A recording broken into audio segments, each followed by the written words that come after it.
नमस्कार, मैं हूं संदीप चौधरी। आज सबसे बड़ा सवाल मैं जम्मू कश्मीर से कर रहा हूं, बल्कि कहूं जम्मू इलाका। ये एलओसी से सटा हुआ इलाका है, राजौरी जिला है, थाना मंडी कस्बा है जहां पर मैं खड़ा हूं। पीछे आप मेरे देख सकते हैं, ये पीर पंजाल रेंज है। आपने ज्योग्राफी की क्लासेस में, भूगोल में इसके बारे में पढ़ा होगा। और ये जो इलाका है जम्मू कश्मीर की, जब हम बात करते हैं तो बर्फ, डल झील, शिकारा, खाना, टूरिज्म, इनकी बातें जहन में कौंधने लगती हैं। लेकिन जिस इलाके में हूं मैं, यहां पर कृषि आधारित है अर्थव्यवस्था। लोग खेतीबाड़ी करते हैं। पीछे वो जो स्टेप फार्मिंग कहते हैं, पहाड़ों में स्टेप फार्मिंग होती है, यहां पर दुनिया भर का गेहूं उगा हुआ है। कई जगह कट भी रहा है, कई जगह फसल लहलहा रही है। और आज इसी इलाके से मैं बात करने वाला हूं किसानों की और एमएसपी की, मेहनत की माकूल कीमत, न्यूनतम समर्थन मूल्य की। इसके बारे में पिछले साल हमने बहुत चर्चा की। 1 साल 15 दिन तक आंदोलन चला किसानों का। तीनों कृषि कानून रद्द किए जाएं और किसानों को न्यूनतम समर्थन मूल्य मिले। तीनों कृषि कानून तो रद्द कर दिए गए, निरस्त कर दिए गए। 19 नवंबर को राष्ट्र को संबोधित करते हुए प्रधानमंत्री ने इसकी घोषणा की थी और फिर संसदीय प्रक्रिया के तहत इस बात को अंजाम तक भी पहुंचा दिया गया। लेकिन बात रह गई एमएसपी की। एमएसपी को प्रभावी बनाने का वादा किया प्रधानमंत्री मोदी ने कि एक कमेटी का गठन किया जाएगा, उसमें सब स्टेक होल्डर्स होंगे, संयुक्त किसान मोर्चा के लोगों को भी शामिल किया जाएगा और किसानों को उनके फसल के उचित दाम, लाभकारी मूल्य मिल जाएगा। अब उस बात को 4 महीने हो चुके हैं, 4 दिन हो गए हैं, लेकिन अभी तक एमएसपी को प्रभावी बनाने के लिए कमेटी के गठन का ऐलान नहीं हुआ है।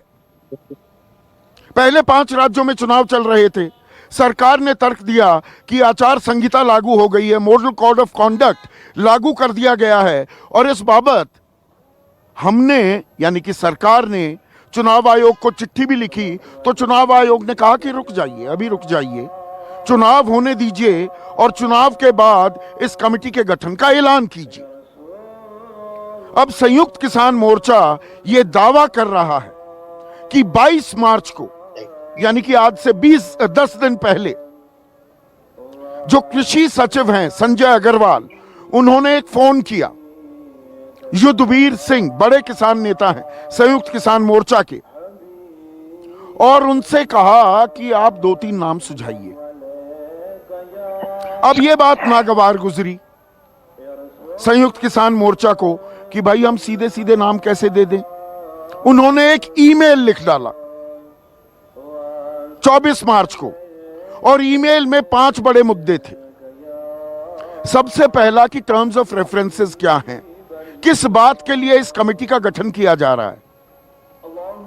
वो दरअसल ये जानना चाह रहे थे सिर्फ एमएसपी को प्रभावी बनाने के लिए है या और कुछ बातें भी डालकर रायता फैलाया जाएगा। फिर इस कमेटी में कौन कौन से संगठन, कौन कौन से लोग होंगे, इसका अध्यक्ष कौन होगा, कोई समय सीमा है, टाइमलाइन है कि कितने दिनों में यह कमेटी सरकार को अपनी सिफारिशें देगी, और जो ये सिफारिशें दी जाएंगी, 5वां और अंतिम बिंदु, क्या वो सरकार पर बाध्यकारी होंगी कि सरकार को उन्हें मानना ही होगा। लेकिन अब संयुक्त किसान मोर्चा यह दावा कर रहा है कि सरकार की तरफ से कोई जवाब नहीं आया। 24 मार्च को यह ईमेल लिखी गई, फिर 30 मार्च को एक और ईमेल लिखी गई, लेकिन उसका भी कोई जवाब नहीं आया है। ऐसे में असल मुद्दे पर अगर हम आए, यह साल 2022 है। सरकार ने वादा किया था 2016 में कि 2022 तक किसान की आय, किसान की आमदनी दोगुनी कर दी जाएगी, और दोगुनी करने के लिए लाभकारी मूल्य सबसे ज्यादा जरूरी है। क्योंकि गेहूं और धान छोड़ दो, इक्का दुक्का और फसल छोड़ दो, 23 फसलों में से 19 फसलों पर जो एमएसपी पर खरीदी है वो 10% से कम है। और इन 19 में भी ज्यादातर ऐसे हैं जहां 10% भी नहीं या उससे कम नहीं, 5% से भी कम खरीदी हो रही है। यानी कि किसान को औने पौने दाम अपनी फसल बेचने पर मजबूर होना पड़ रहा है आज की तारीख में भी। और इसीलिए, और यह सरकार का आंकड़ा आपको बता रहा हूं, किसान की प्रतिदिन की आय 27 रुपए है। महज 27 रुपए किसान कमा रहा है। सरकार का आंकड़ा है, मेरा आंकड़ा नहीं है। और 45 लाख करोड़ का किसानों को 2000 से 2015 के बीच नुकसान हुआ, क्योंकि उनकी जो फसल थी वो एमएसपी पर नहीं खरीदी गई।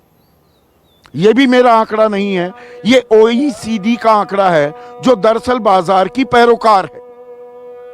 वो ये बात कह रही है किसान पर 74,176 रुपए का कर्ज है, कर्ज में डूबा हुआ है किसान। यह 48,000 रुपए था, यह बढ़कर 74,176 रुपए प्रति किसान हो गया है। और किसानों की आत्महत्या का सिलसिला भी जारी है। 1996 से 2016 तक के आंकड़े हैं एनसीआरबी के पास, नेशनल क्राइम रिकॉर्ड ब्यूरो के पास। 4 लाख से ज्यादा किसानों ने आत्महत्या की क्योंकि वो कर्ज के तले दब गए, फसल बर्बाद हो गई, सही मूल्य पर वो बेच नहीं पाए। ये एनसीआरबी कह रहा है। 2016 के बाद से वो आंकड़े नहीं जुटा रहे हैं। इसके पीछे की कहानी पर आगे चर्चा करेंगे। लेकिन आज का सबसे बड़ा सवाल, सरकार और किसानों में नाक की लड़ाई जारी।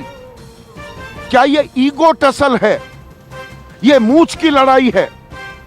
सरकार एक बात कह देती है कि मान लो, किसान कहते हैं नथिंग डूइंग, माय वे और द हाईवे, हमारी बात मानो वरना हमें कुछ भी कबूल नहीं।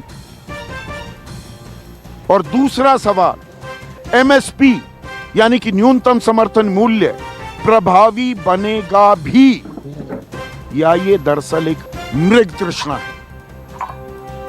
इस पर चर्चा के लिए मेरे साथ बीजेपी के राष्ट्रीय प्रवक्ता, उनके युवा चेहरा हैं राजीव जेटली, कांग्रेस के राष्ट्रीय प्रवक्ता, किसानी को लगातार ट्रैक करते हैं, बहुत सारे आंकड़े इनके पास होते हैं, अभय दुबे, जेडीयू के युवा चेहरा, तेज तर्रार प्रवक्ता डॉक्टर अजय आलोक। जेडीयू अहम घटक है और सरकार भी चला रही है, एक साझा सरकार बिहार में। इसके अलावा बद्री नारायण चौधरी अध्यक्ष हैं भारतीय किसान संघ के, जो कि राष्ट्रीय स्वयंसेवक संघ से जुड़ा हुआ संघ है, महासचिव है वो। और साथ ही साथ युद्धवीर सिंह, जिन्हें ये फोन कॉल आया, संयुक्त किसान मोर्चा के बड़े चेहरा, और एक और बड़े चेहरा योगेंद्र यादव इस चर्चा में मेरे साथ जुड़ गए हैं। तो युद्धवीर सिंह, मेरा सवाल बड़ा सीधा, क्या कुछ बात हुई? ये आप दावा जो कर रहे हैं, कितनी लंबी बात हुई, किस वक्त ये फोन कॉल आया, और ईमेल का क्या जवाब मिला आपको? संदीप जी, ये बातें 22 तारीख को हमारी हुई थी और उसमें उन्होंने कहा था कि आप कोई 2 नाम दे दीजिए कमेटी के लिए। ये बातें चली, हमने संयुक्त मोर्चे में चर्चा की इस बात की कि इस तरह से एक संदेश आया, कमेटी के लिए नाम मांगे जा रहे हैं। हमने अपनी एक मीटिंग बुलाई, इमरजेंसी मीटिंग, और उसमें ये चर्चा हुई कि कमेटी का किन किन विषय को लेके कमेटी होगी, क्योंकि हमको तो एमएसपी हमारा विषय है और एमएसपी पे हम बात करना चाहते हैं। कमेटी का क्या समय सीमा तय की जाएगी, क्या कमेटी के अधिकार होंगे, पहले टर्म्स एंड कंडीशन हमें कमेटी की पता चले, तब हम उसमें आगे जाने का विचार कर सकते हैं।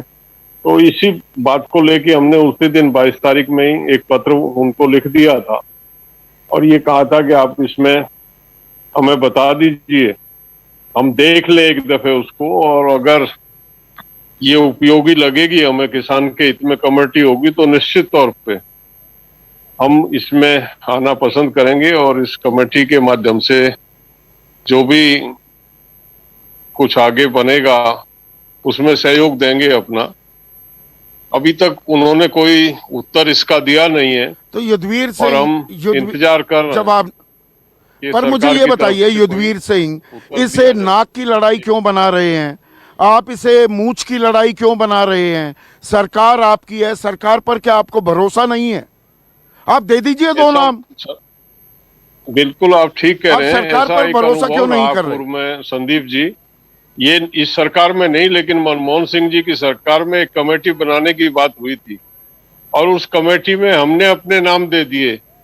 हमारे सामने उन्होंने वो नाम डाल दिए जो उसके विरोध में थे टोटली।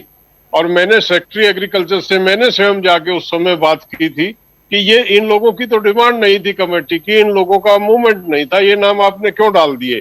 और ये तो वो लोग हैं जो आइडेंटिफाइड लोग हैं, जो जो इसका इंपोर्ट पॉलिसी का, मल्टीनेशनल का, बहुराष्ट्रीय कंपनियों का, एफटीओ पे थी वो कंपनी, कॉमर्स मिनिस्ट्री के अंडर था, इशू रिलेटेड उससे था।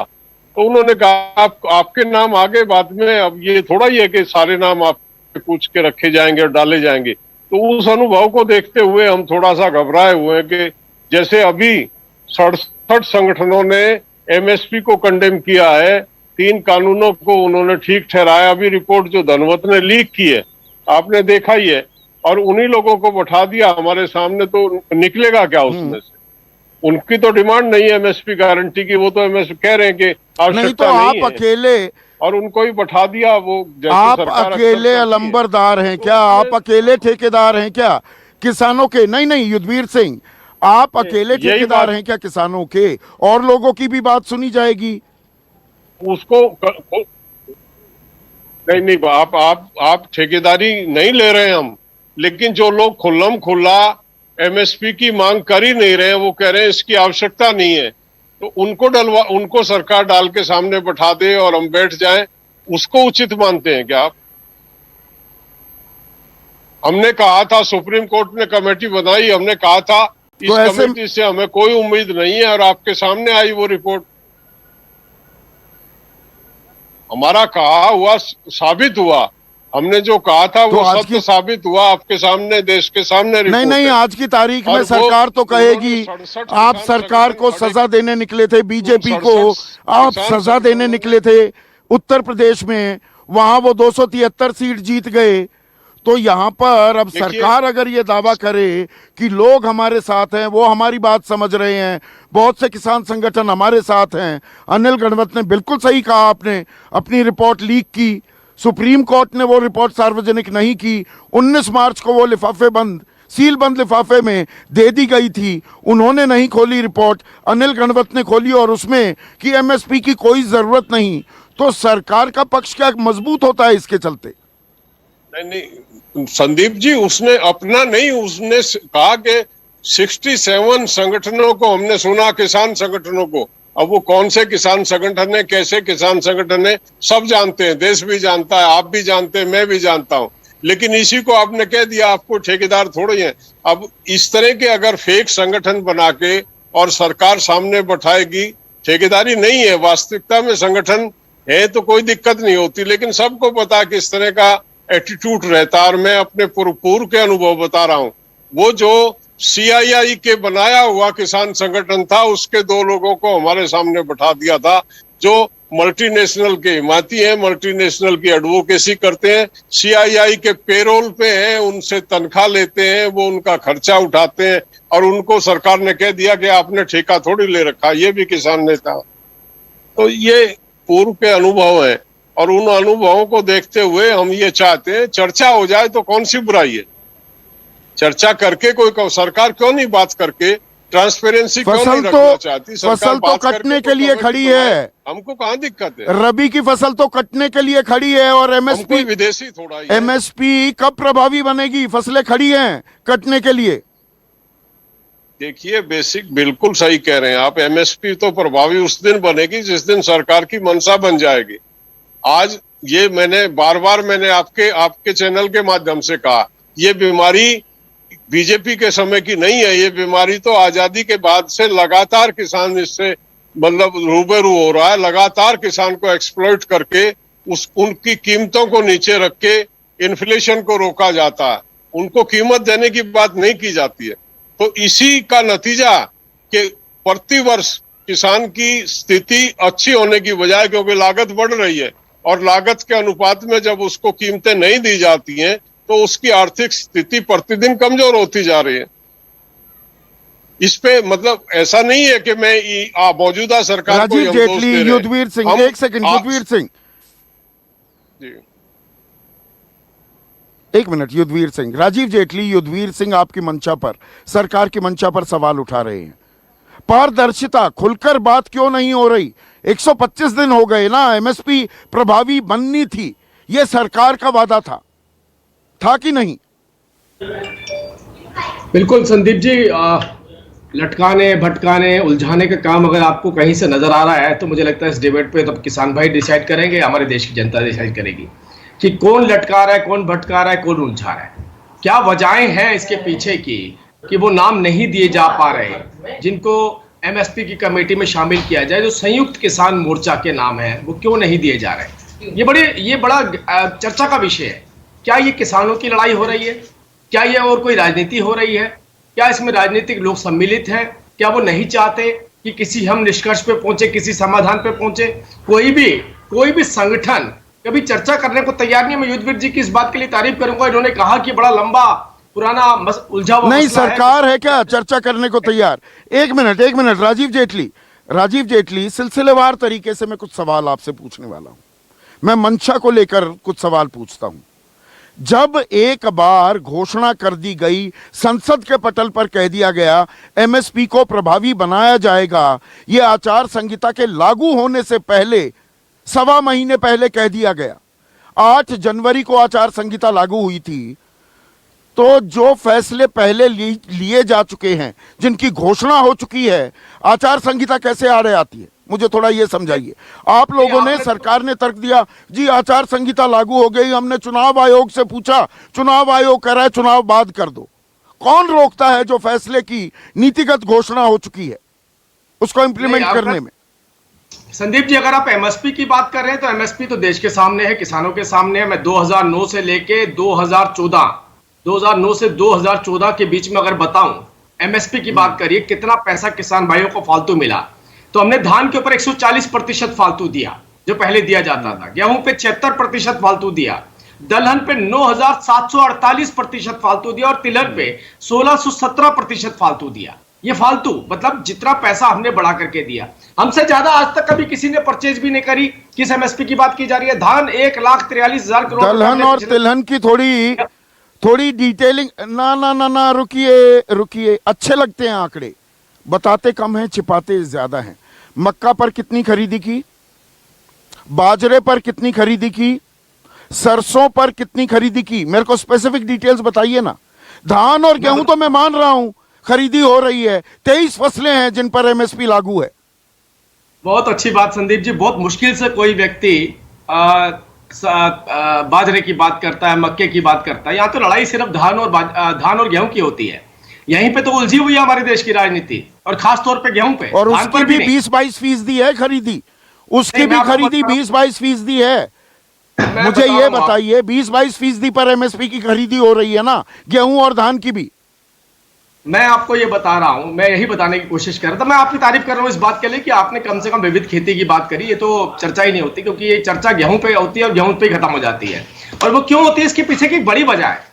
क्योंकि ये आपने देखा वेस्टर्न यूपी में, पंजाब के कुछ भागों में कुछ लोग हरियाणा से जुड़े इसके अंदर, और उसके बाद एक एजिटेशन शुरू कर दिया। और उस एजिटेशन के बाद में आपकी डिबेट पता संदीप जी, याद कीजिए, आपने मुझे कहा था किसान नेता कह रहे हैं किसान बदला लेगा। मैंने आपसे कहा था किसान के घर में जाकर देखिए, किसान को एहसास है मुझे क्या मिलता था और क्या मिल रहा है। किसान अपने एहसास को अपने वोट के रूप में तब्दील करेगा, और उसने करके दिखाया।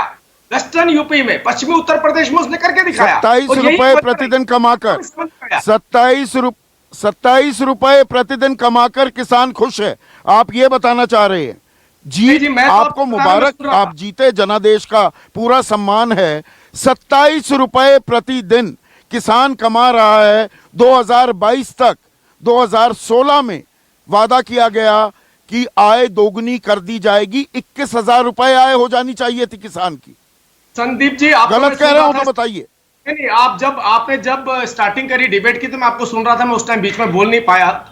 एनएसएसओ का जो आंकड़ा है वो बताता है कि 10,218 रुपए किसान की प्रति माह इनकम है, जिसमें इनकम 3,798 रुपए बताई जाती है। ये एनएसएसओ का आंकड़ा है।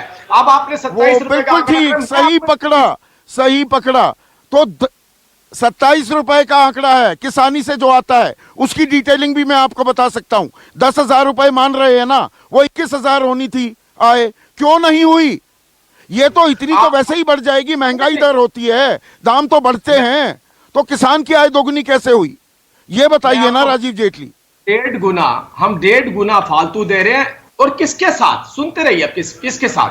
किसान सम्मान निधि के बावजूद, फसल बीमा योजना के बावजूद, किसानों को दी जाने वाली मार्केटिंग के बावजूद, किसानों पे करने वाले इंफ्रास्ट्रक्चर, उनके घरेलू जो दिक्कतें आती हैं, चाहे वो आयुष्मान योजना भारत के तहत हो, उनके मेडिकल फैसिलिटी देने के बावजूद, और बहुत सारे उनको सस्ते घर देने के बावजूद, उनको सस्ती बिजली देने के बावजूद, और जो इरिगेशन के ऊपर हमारा काम हो रहा है वो देने के बावजूद, स्मार्ट सिटी वाले और कॉर्पोरेट टैक्स में कटौती के बावजूद, धन्ना सेठों को 1,45,000 करोड़ की सौगात देने के बावजूद, ये भी जोड़ दीजिए। नहीं, हमने 1,45,000 क्यों? मैं तो आपको बोल रहा था, आपने सुना ही नहीं मुझे। मैं कह रहा हूं कैसे सोचता होगा वो किसान भाई मेरा, उसने देखा नहीं कि 2009 से 2010 और 2013 से 2014, मेरे को एक बस मात्र 30 सेकंड लूंगा मैं, 2000 जो हमने आपको बताया, तो इसमें कितना पैसा दिया जाता था?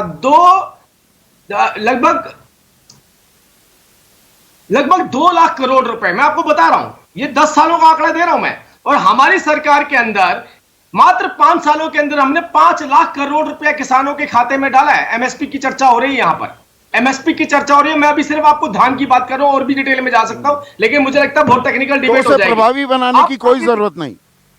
मैं आपको ये बता रहा हूं, उसे प्रभावी बनाने की जरूरत नहीं। अब एक मिनट, नहीं, बिल्कुल योगेंद्र यादव, एक मिनट योगेंद्र यादव, एक मिनट राजीव जेटली, योगेंद्र यादव, आपकी तो बल्ले बल्ले हो रही है। एमएसपी पर 1.5 गुना खरीदी कर रही है सरकार, किसान सम्मान निधि के अलावा यह चीज दी जा रही है किसानों को, तो आप परेशान क्यों हैं? संदीप भाई, मुझे विश्वास है राजीव जी तर्क देते हैं, और अच्छी बात है, कभी कभार ही बीजेपी के प्रवक्ता मिलते हैं जो तर्क देते हैं। मुझे विश्वास है कि वो ये तो नहीं कहेंगे, ये सारे आंकड़े जो उन्होंने बताए, अभी मैं उसमें फंसना नहीं चाहता, क्योंकि आज हम कमेटी की बात कर रहे हैं। कहीं वो ये तो नहीं कह रहे कि हमने इतना सब कुछ कर दिया इसलिए कोई कमेटी की जरूरत ही नहीं। भाई सब कुछ चंगा सी, फिर क्यों कमेटी बनाते? कमेटी तभी बनती है ना जब आपको लगता है कि कोई गड़बड़ है, जिसमें सुधार की गुंजाइश है, सुधार की जरूरत है। प्रधानमंत्री कहते हैं कि सुधार की जरूरत है, अगर राजीव जी उनसे असहमत हैं तो वो अपना आपस में पार्टी में जाके सुलझा लें। मैं तो मान के चलता हूं कि कोई दिक्कत होगी तभी प्रधानमंत्री ने कहा कि एमएसपी पे कमेटी की जरूरत है। अब आप पूछते हैं कि क्या हमने इसे नाक का सवाल बना रखा है? संदीप भाई, कतई नहीं, ये नाक का नहीं दिमाग का सवाल बन गया है, और यही संयुक्त किसान मोर्चे का योगदान है। पहली बार इस देश के इतिहास में किसान आंदोलन अब वो शब्द सीख गया है जिसके चक्कर में पहले उसे भोला बना के किसान को बुद्धू बनाया जाता था, फुसलाया जाता था। किसान आंदोलन का सब कुछ किसान सड़क पे जीतता था और टेबल पे हार जाता था। क्यों? क्योंकि सरकार कहती थी कमेटी बना देंगे, किसान कहता भाई अच्छी बात है कमेटी बना देंगे। पता लगा कमेटी के टर्म्स ऑफ रेफरेंस ही ऐसे झुका दिए जाते थे कि किसान जो बात सोचता था होगी वो बात तो कमेटी में होती ही नहीं थी, क्योंकि टर्म्स ऑफ रेफरेंस ऐसे बने हुए थे। फिर पता लगता था कि कमेटी के अंदर, जैसा युद्धवीर जी ने बताया, ऐसे लोगों को बैठा रखा है जो किसान के घोर दुश्मन हैं, उनको सामने बैठा देते थे, कहते जी आप आपस में सुलझा लो, आपके तो 2 अलग विचार हैं। फिर कमेटी का अध्यक्ष ऐसा बना देते थे। फिर कमेटी तो मतलब ये तो योगेंद्र बात वही हो गई कि सिर्फ किसानों की आवाज आप लोग हैं, आर वे और द हाईवे, और किसी की आप सुनेंगे नहीं। ये माय वे और द हाईवे वाला खेल हो गया ना। हमने तो अभी केवल पूछा है, आप तो मान के चल रहे हैं कि सरकार क्या जवाब देगी तो फिर हम हाँ करेंगे ना करेंगे। मैं तो कुछ ऐसा कह ही नहीं रहा। मैं तो इतना कह रहा हूं संदीप भाई, मान लो ये शो खत्म होने के बाद आपको फोन आता है कि सरकार टेलीविजन पे कमेटी बना रही है, आप उसका मेंबर बन जाइए। आप क्या करोगे? आप पूछोगे ना भाई मतलब क्या I&B मिनिस्ट्री बना रही है या कि प्रेस काउंसिल बना रही है, कौन बना रहा है? आप पूछोगे ना किस विषय पे है ये? आप पूछोगे ना कि भाई कुछ काम वाम होगा, कितने टाइम चलेगा, इसका कुछ असर होगा भी कि मैं अपना टाइम बर्बाद करता रहूंगा? बस हमने तो सिर्फ वो सवाल पूछे हैं, पता नहीं वो सवाल इतने नागवार क्यों गुजरे हैं, कोई नहीं पूछेगा क्या? यही एक बड़ा बदलाव आया। किसान ठीक है। अजय आलोक, एक मिनट योगेंद्र यादव, अजय आलोक, एक मिनट। अजय आलोक, 5 सवाल पूछूंगा, एक रैपिड फायर करते हैं, छोटे छोटे जवाब दीजिएगा। जो योगेंद्र यादव कह रहे हैं, फर्ज कीजिए बिहार सरकार कोई कमेटी बनाती है, आपको मेंबर बनाया जा रहा है, आप विपक्ष के नेता हैं, तो क्या आप टर्म्स ऑफ रेफरेंसेस नहीं पूछेंगे कि यह कमेटी का गठन किस चीज के लिए हुआ है, इसका एजेंडा क्या होगा, क्या क्या चीजों की यह पड़ताल करेगी? सबसे पहली बात, कमेटी तभी बनाई जाती है जब कोई कारण होता है। तो इसमें जिसको भी मेंबर बनाया गया है तो उसको पता होना चाहिए कि कारण क्या है कमेटी बनाने का। अगर उसको कारण ही समझ में नहीं आएगी कमेटी क्यों बन रही है, तब तो उनका कोई काम ही नहीं है कमेटी में। टर्म्स ऑफ रेफरेंसेस सबको क्लियर है और सुप्रीम कोर्ट ने क्लियर कट गाइडलाइंस दी है कि कमेटी क्या करेगी, किस लिए बनने जा रही है। पर डिस्कशन होगी या कुछ और डिस्कशन होगी, ये क्लैरिफाई करने की जरूरत नहीं। सबसे पहली बात संदीप, सबसे पहली बात कि MX3 को कभी भी फाइनलाइज नहीं किया जा सकता, ये डायनेमिक प्रोसेस है। ये कमेटी जो भी बनेगी ये हर साल MSP का मूल्य निर्धारण करेगी। ये किसानों के विषय का बात है, किसी एक आदमी की पॉकेट की चीज नहीं है। और जिस तरह से योगेंद्र जी बोल रहे हैं और बाकी लोग बोल रहे हैं, तो ये गलतफहमी निकाल दें कि कोई पॉकेट का ऑर्गेनाइजेशन बनने जा रहा है। आपके हिसाब से देश नहीं चलेगा। तो उसके और सदस्य कौन होंगे, किन किन संगठनों के लोग होंगे, क्या ये पूछा जाना वाजिब सवाल नहीं है? बिल्कुल वाजिब सवाल है, इसमें कोई शक नहीं है। लेकिन अभी BKU से कहा गया है कि भाई आप अपने कमेटी के नाम सदस्य भेज दीजिए, अन्य जितने किसान संगठन है उनसे भी सदस्य लिए जाएंगे। अब अन्य किसान संगठनों के सदस्य लेने पे अगर BKU को आपत्ति है तो ये तो कोई बात नहीं है भाई, आपके हिसाब से नहीं ना चलेगा। जैसे आप बार बार कह रहे हैं इधर माई वे और हाईवे, ये अध्यक्ष कौन बनेगा? अभी आपके टीवी पे 2 आदमी ये बोल सवाल, चुके हैं। आप किसी कमेटी के सदस्य बनने जा रहे होते तो क्या आप ये पूछते कि उसका अध्यक्ष कौन होगा? बिल्कुल पूछेंगे कि कौन होगा अध्यक्ष। ये मत हमें नहीं भूलना चाहिए कि इस पूरे मामले की मॉनिटरिंग अभी भी सुप्रीम कोर्ट कर रहा है। तो अध्यक्ष जो भी होगा बिल्कुल सुलझा हुआ व्यक्ति होगा, जिसको पूरे देश को देखना होगा, किसी संगठन को नहीं देखना होगा, और जो सबकी राय लेके ही चलेगा। टाइमलाइन क्या है, समय अवधि क्या है, ये कमेटी कितने वक्त में अपनी रिपोर्ट देगी?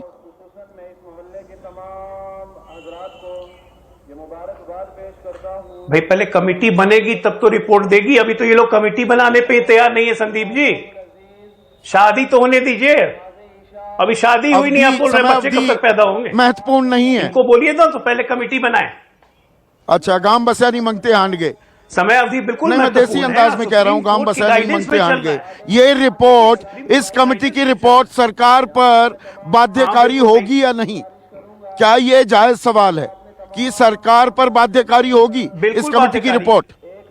बिल्कुल बात, देखिए MSP कमेटी ये बन ही इसलिए रही है ताकि ये सरकार को जब भी रिपोर्ट दे तो सरकार उसी पे अमल करे, नहीं तो कमेटी बनाने का कोई मतलब नहीं है। सुप्रीम कोर्ट की मॉनिटरिंग में ये पूरा मामला चल रहा है। तो ये बात सरकार साफ क्यों नहीं कर देती? फोन पर गुपचुप बातें करने की क्या जरूरत है? ये बातें सार्वजनिक कर दी जाए, सरकार इन्हें सार्वजनिक क्यों नहीं कर देती? युद्धवीर सिंह जी, 1 मिनट। सरकार ने तमाम संगठनों से बात की होगी, इनका भी संगठन उसी में से एक है। युद्धवीर सिंह जी को फोन आया, अगर इतनी गुपचुप बात करनी होती तो युद्धवीर सिंह जी इसे पब्लिक प्लेटफॉर्म पे डालते क्यों? ये सोचिए ना, इनकी मंशा ही नहीं है कि कमेटी बने, समस्या ये है। इनकी मंशा नहीं है कि उस कमेटी में शामिल हो, इनकी समस्या ये है। अच्छा, इनकी मंशा है कि फिर से आंदोलन किसी तरह से, ठीक है, मंशा वर्ड है जिसका लगातार इस्तेमाल किया जा रहा है। बद्री नारायण चौधरी, बात मंशा पर आ गई है। सरकार की मंशा है क्या कि पारदर्शी तरीके से MSP को प्रभावी बनाने के लिए कमेटी बने, और क्या किसानों की मंशा है कि ऐसा हो? ये मंशा मंशा की पवित्रता किस तरफ दिखाई दे रही है, या ये नाक की लड़ाई है?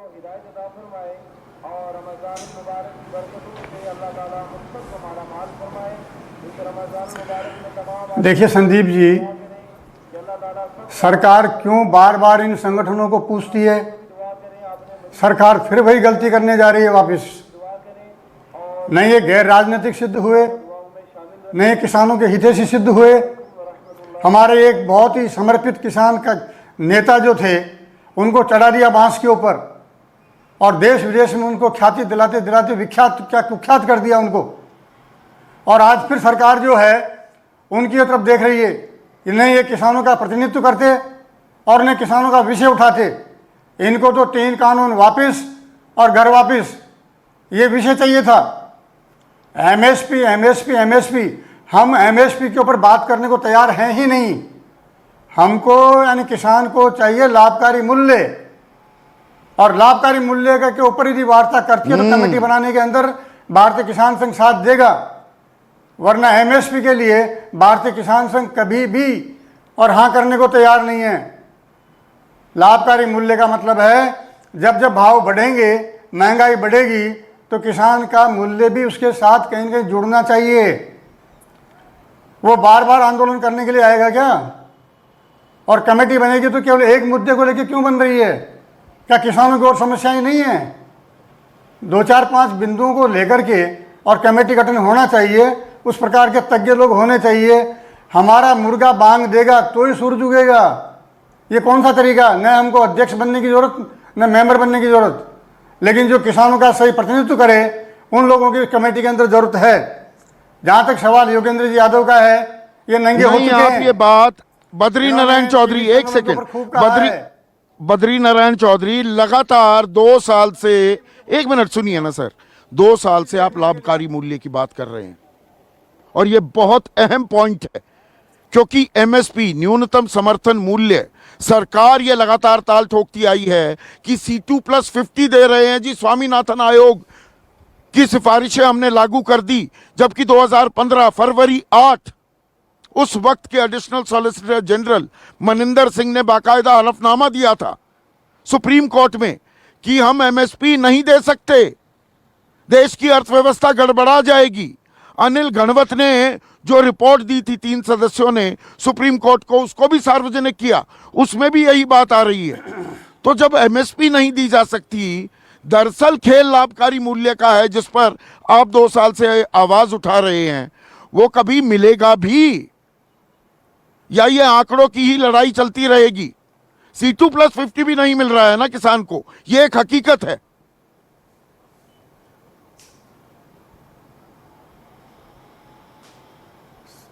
संदीप जी, आपने विषय को उलझाने का काम किया है। आप जिस मुद्दे को लेकर चल रहे हो उसके ऊपर कमेटी गठन की बात चल रही थी, लेकिन आप जो है योगेंद्र यादव को बचाने के लिए आपने और बीच में बात काटी है।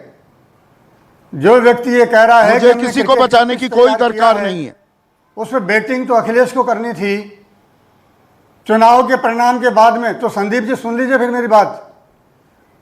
फिर वो आज जो है इतने नंगे होकर भी शर्म नहीं आ रही उनको बोलते हुए, वो किसानों का प्रतिनिधित्व करते हैं क्या? वो किसके हाथों में खेल रहे हैं, ये उनको स्पष्ट करना चाहिए, या आपको स्पष्ट करना चाहिए आपके चैनल के ऊपर। ये किसानों के हित के अंदर जो लोग होंगे वो प्रतिनिधि उस कमेटी के अंदर आने चाहिए, जिनको नॉलेज इस विषय की, वो लोग आने चाहिए। तो किसानों को जो आप मांग कर रहे हैं कि एमएसपी से कुछ नहीं होने वाला, लाभकारी मूल्य कौन देगा, कब मिलेगा? बद्री नारायण चौधरी, वो लाभकारी मूल्य कब मिलेगा? मांगे तो सही, मांगे तो सही। ये तो एमएसपी एमएसपी, ये तो एमएसपी को गौण मुद्दे बना रहे हैं। पहला मुद्दा तो 3 कानून वापसी की बात करते थे, एमएसपी का पहले कभी मुद्दा रहा ही नहीं। इसलिए मांगने का विषय एक ही है, किसानों को चाहिए जो जो महंगाई बढ़ती है उसके साथ साथ उनका मूल्य भी बढ़ेगा। लाभकारी मूल्य जितनी वास्तविक में लागत आती है उसमें लाभ जोड़ के दे दीजिए आप, इसके अलावा किसी इससे कम पर कोई समझौता नहीं होगा। लाभकारी मूल्य से ही किसानों का उद्धार होगा। एक सेकंड, पर आपने गंभीर आरोप लगाए हैं योगेंद्र यादव पर। योगेंद्र यादव रिस्पॉन्ड कीजिए कि आप नंगे हो गए हैं? किस आधार पर आप ये बात कर रहे हैं? आप जानबूझकर एमएसपी के खेल को फंसा रहे हैं। आप तो क्रिकेट पिच तैयार कर रहे थे अखिलेश यादव की उस पर आकर खेलें। इसमें आप लोगों की राजनीति में ये किसान फंसा रहेगा क्या? संदीप भाई, मैं सोच रहा था कि आपके शो में कम से कम आप कुछ न्यूनतम मर्यादा का स्तर बना के रखेंगे। ये बुजुर्ग आदमी है, ऐसी बातें नंगा मंगा कहना, मैं जरा इनके बारे में बताना शुरू कर दिया तो फिर आप कूदेंगे, कहेंगे ना ना ना ना करो, बुजुर्ग की इज्जत मत उतारो। तो आप भी उन शब्दों को दोहरा रहे हैं, आपको तो शोभा नहीं देता ना। इन लोगों को मर्यादा नहीं है, बुढ़ापे तक भी शब्द इस्तेमाल करना नहीं सीखे हैं। कोई बात नहीं, कई बुजुर्गों के अंदर होता है, इस तरह का ऐंठ रह जाती है, छोड़ दो उन्हें। रही बात अखिलेश की और पिच की, मैंने स्पष्ट कहा था और मैं आपके शो पे आराम से दोहरा रहा हूं। हमने आंदोलन समाप्त होने के बाद उत्तर प्रदेश के चुनाव में संयुक्त किसान मोर्चा ने फैसला करके एक अभियान चलाया और वो अभियान ये था कि हमने उत्तर प्रदेश में जगह जगह जाके अपील की कि इस किसान विरोधी भारतीय जनता पार्टी को सजा दें। मेरे विचार से बहुत किसानों ने सजा दी। क्या वो निर्णायक हुआ? नहीं हुआ। और इसके जवाब में मैंने कहा था कि भाई हमारा काम तो, और ये सब आंदोलन समाप्त होने के बाद की बात है, इनकी आईटी सेल तो झूठ बोलने में उस्ताद है, चलाती रहती है और ये बेचारे अपनी आईटी सेल की बात सुन के मुग्ध रहते हैं, क्योंकि सिर्फ रिकॉर्डिंग तक तो पढ़ते नहीं, पढ़ने लिखने का इनका कोई काम नहीं। अब बुजुर्ग का मैं जरा विश्लेषण करना शुरू कर दूंगा, आपका शो खराब हो जाएगा इनको, क्योंकि मैं जानता हूं। मैंने सिर्फ इतना कहा था कि उस अभियान के जरिए जो हमने 3 सप्ताह चलाया, जो फरवरी मार्च के महीने में हमने 3 सप्ताह जो अभियान चलाया, उसमें हमने भारतीय जनता पार्टी के विरुद्ध एक अभियान चलाया। इसमें कुछ छुपी हुई बात थोड़ी, आपको भी पता है, सारे देश को पता है। मैंने कहा था कि वो अभियान चलाना हमारा काम था। हमने उस अभियान के जरिए पिच बनाई, लेकिन उसमें बैटिंग और बॉलिंग हमारा काम नहीं था, क्योंकि ना हम कैंडिडेट थे, ना हमें जीतना था, ना हमें हारना था। ये अखिलेश का काम था, योगी का काम था, इसके अंदर हम कुछ है नहीं, इतना कहा था। लेकिन ज्यादा महत्वपूर्ण बात सुन लीजिए, क्योंकि ये बीजेपी वालों की ट्रिक रहती है कि ये सब बात कर आके असली बात को गोल कर देते हैं। असली बात ये है संदीप भाई कि आपके अपने शो से ये बात फिर साबित हो गई है कि क्यों इसका TOR पूछना, टर्म्स ऑफ रेफरेंस पूछना इतना जरूरी है। क्योंकि आपके शो पे सरकारी सज्जन आके, मैं इन्हें सरकारी दलाल कहने वाला था लेकिन मुझे लगा शो को क्यों छोड़ दें, ये सरकारी लोग आके कहते हैं कि एमएसपी तो होनी ही नहीं चाहिए। अब आप बताइए, उस कमेटी का हमें पूछना पड़ेगा ना कि इस कमेटी का टर्म्स ऑफ रेफरेंस क्या ये है कि एमएसपी होनी चाहिए या नहीं, या कि एमएसपी को कैसे बेहतर लागू किया जा सके। यही खेल होता है टर्म्स ऑफ रेफरेंस का। एक सज्जन है जिन्हें कुछ शायद पता नहीं एग्रीकल्चर के बारे में, वो कह रहे थे ये अभी भी सुप्रीम कोर्ट की मॉनिटरिंग में है। भाई साहब जरा योगेंद्र नहीं, ठीक है। देखिए, ये क्योंकि गंभीर आरोप लगाया गया, इसलिए सफाई भी जरूरी थी। सवाल ये है, अभय दुबे, क्या किसानों को प्रभावी एमएसपी मिल पाएगी, या राजनीति हो रही है, सरकार एक तरफ, किसान एक तरफ, और किसानों में भी अलग अलग फाड़ें, अलग अलग आवाज उठा रही हैं, तो एक बेचारा आम किसान क्या करेगा? किस ओर जा रहे हैं हम? जी का शो जो करोड़ों दर्शक देखते हैं, आज वो बड़े निराश हैं आपके शो देखकर। 35 मिनट से सिर्फ राजनीति ही हो रही, एक भी तथ्यात्मक बात इस शो पर नहीं कही गई। अब बात वहां से प्रारंभ करते हैं कि ब्याह का घर है, शादी का निमंत्रण दिया, तो जब उनसे पूछ लिया कि साहब बेटे की शादी है कि बिटिया की शादी है, बता दीजिए, तो ब्याह के फूफा जी मुंह फुलाकर बैठ गए और रायता ढोलने पर आमादा है। अरे ये पूछा तो जाएगा ना, क्यों बात पूछ रहे हैं? ये इसलिए पूछ रहे हैं प्रधानमंत्री जी कि आपने कहा था आय दोगुनी कर दूंगा। अभी जब 22 मार्च को आपकी पार्लियामेंट्री कमेटी ने रिपोर्ट दी, प्रधानमंत्री जी आपने पढ़ी होगी, क्या कहा उन्होंने कि 2 गुनी आमदनी करने का जो सरकार का इरादा है वो बहुत बहुत बहुत बहुत दूर की कोड़ी है। ये साफ लिखा। उन्होंने कहा कि कई प्रांतों की इनकम तो 2015-16 की अपेक्षा 2018-19 में घट गई, जिसमें झारखंड है, जिसमें मध्य प्रदेश है, जिसमें उड़ीसा है, कई प्रांतों का उल्लेख किया। बहुत गंभीर मैंने अध्ययन किया और कमेटी की रिपोर्ट के अध्ययन से बता रहा हूं। हुआ क्या, ये तय हुआ था कि हम किसानों का, सरकार ने कहा कि बजटरी प्रोविजन बढ़ा रहे हैं, ये कहा था कि हमने कैपिटल फॉर्मेशन अच्छा कर देंगे, ये कहा था कि हम समर्थन मूल्य पर अधिक खरीदेंगे, ये सब बातें करके उन्होंने कहा कि हम आमदनी बढ़ा देंगे। अभी सरकार को जो रिपोर्ट सबमिट की है उसमें गंभीर सवाल उन्होंने खड़े किए। उन्होंने कहा कि 54.6% जो वर्क फोर्स है वो एग्रीकल्चर में काम करता है, और दुर्भाग्यपूर्ण है कि टोटल बजट का सरकार एग्रीकल्चर बजट में लगातार कम कर रही। 19-20 में जो 4.68% था वो 22-23 तक आते आते 3.1% कर दिया। एक और बहुत गंभीर आरोप लगाया उन्होंने कहा कि मोदी सरकार जो बजट में एग्रीकल्चर पर खर्च करने का प्रावधान करती है, पिछले 3 साल में 67,000 करोड़ रुपए सरकार ने खर्च ही नहीं किए, वो वापस सरेंडर हो गए, इसलिए ये आमदनी नहीं बढ़ी। उन्होंने कहा ग्रॉस कैपिटल फॉर्मेशन जो 15-16 में जीएवी का 2.5% था वो घटकर 2.3% आ गया। पीएम आशा जैसी योजना, ये पूछा कमेटी ने कि 1 करोड़ रुपए का प्रावधान रख रहे हैं। ऑयल सीड्स को आप बढ़ावा देने की बात करते थे, उन्होंने कहा 17-18 में एक बार एक प्रदेश ने सिर्फ इसका लाभ लिया था, इसलिए हमने इसमें प्रोविजन करना ही बंद कर दिया। आपने पूछा था भाजपा के प्रवक्ता से कि कितना ज्वार, बाजरा, रागी खरीदा, बताएं जरा।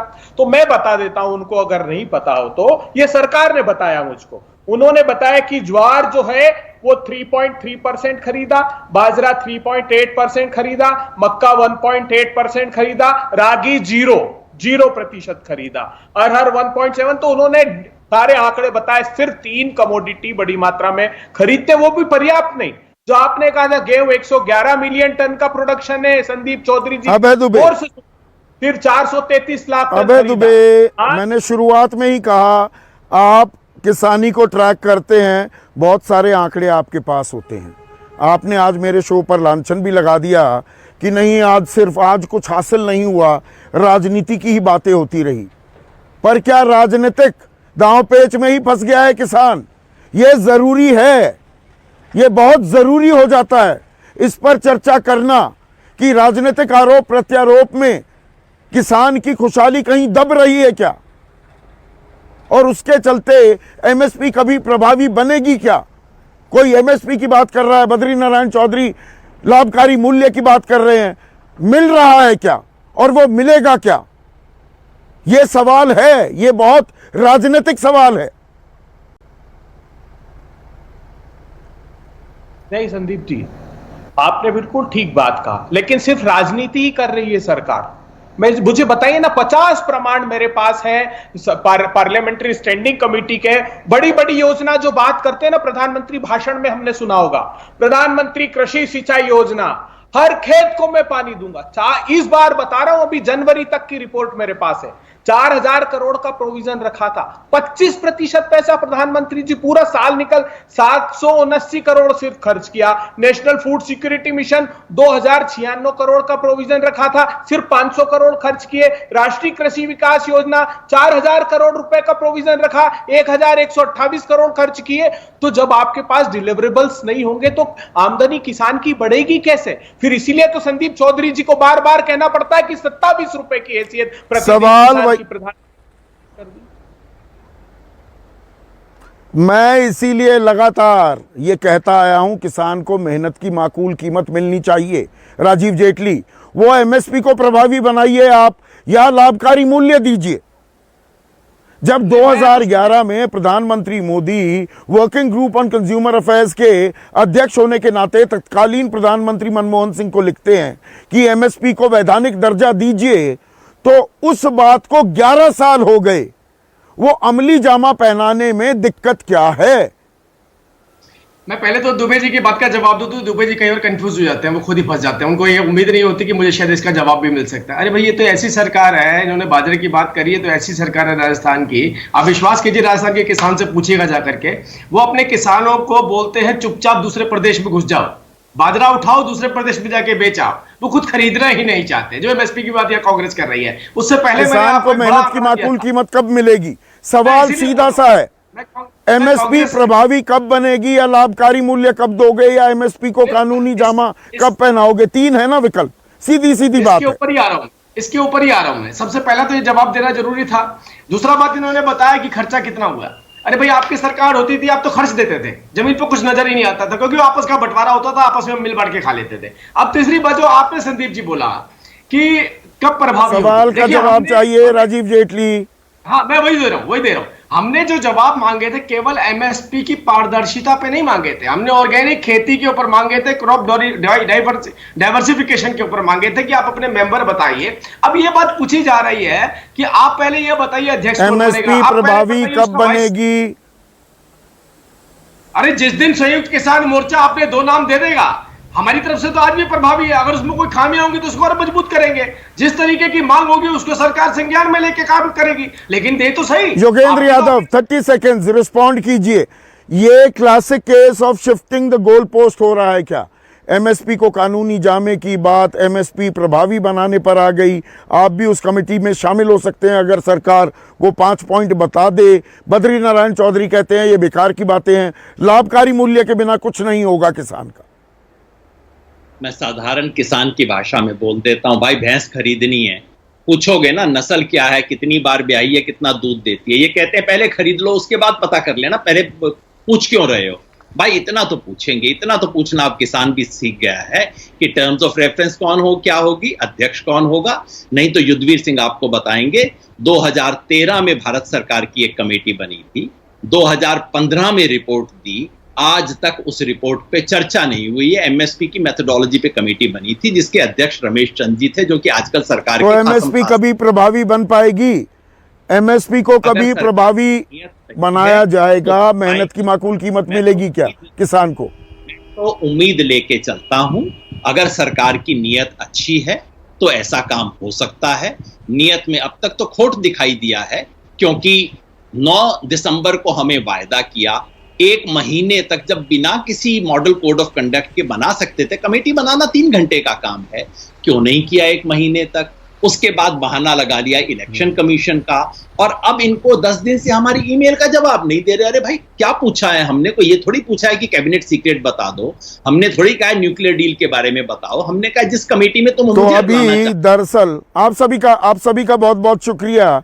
दरअसल आम किसान क्या अपना सिर खुजला रहा है बैठा हुआ जब हमारा शो देख रहा है कि हो क्या रहा है? ये सरकार कुछ कह रही है, किसान संगठन संयुक्त किसान मोर्चा कुछ कह रहा है, बाकी संगठन कुछ कह रहे हैं। मुझे अपनी मेहनत की एक माकूल कीमत कौन देगा? देगा भी, दी जाएगी तो वो कब मिलेगी? कब 9 मन तेल होगा? कब राधा नाचेगी? इस जवाब की तलाश में मैं भी हूं और एक आम किसान भी जरूर होगा। तो कोई तो जवाब दे। आज के लिए बस इतना ही। नमस्कार। सबसे